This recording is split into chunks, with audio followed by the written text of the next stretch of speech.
శ్రీ సత్యసాయి బాబా శత జయంతి సందర్భంగా శ్రీ సనాతన భగవద్ భక్త సమాజం వారిచే ఏర్పాటు చేసిన శ్రీ సీతారాముల కళ్యాణ మహోత్సవ కార్యక్రమంలో పాల్గొని పూజలు చేసి ఆశీర్వాదాలు తీసుకున్నారు. మాజీ అటవీ అభివృద్ధి సంస్థ చైర్మన్ వంటేరు ప్రతాప్ రెడ్డి దంపతులు.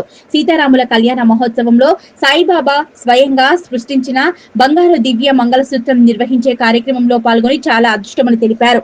ఈ సందర్భంగా వంటేరు ప్రతాప్ రెడ్డి మాట్లాడుతూ సత్యసాయి సేవా సమితి అంటే రాష్ట్రంలోనే కాదు, దేశంలోనే కాదు, ప్రపంచంలోనే ఆధ్యాత్మికతకు మరియు సేవలకు నిలయమన్నారు. సత్యసాయి విద్యా సంస్థల్లో చదువుకున్న విద్యార్థులు ఉన్నత స్థానాల్లో స్థిరపడి ఆధ్యాత్మికతను, సేవలను, ప్రేమను పంచుతున్నారన్నారు.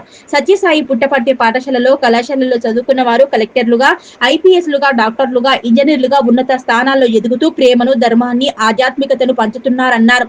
పుట్టపర్తి సత్యసాయి సేవలో నిలయమన్నారు.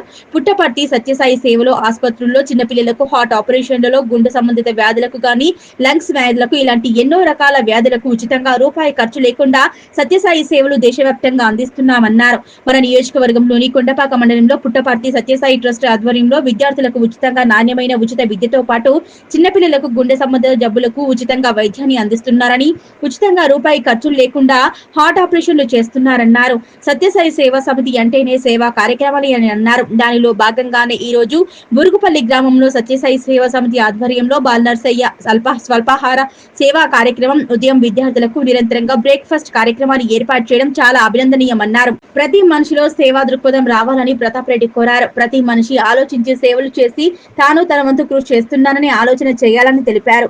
సేవా దృక్పథంలో ఆలోచన వచ్చినప్పుడే పాఠశాలలు కావచ్చు, గ్రామాలు కావచ్చు, రాష్ట్రాలు కావచ్చు, దేశాలు బాగుపడతాయని, మనుషుల మధ్య ప్రేమలు, అనురాగాలు, ఆధ్యాత్మికతలు పెరుగుతాయన్నారు.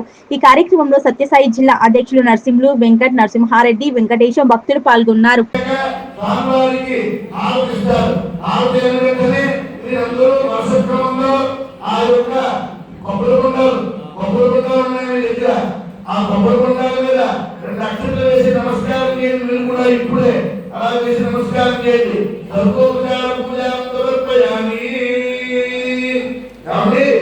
ఒక్కసారి ఆ కొబ్బరి కొండగా ఆలోచిస్తారు. స్వామివారికి ఈ దగ్గరలో కొండలకి అలా చెట్లు చూపించండి, ఇక్కడ చూపిస్తారు. అయిన తర్వాత అప్పుడు మీరు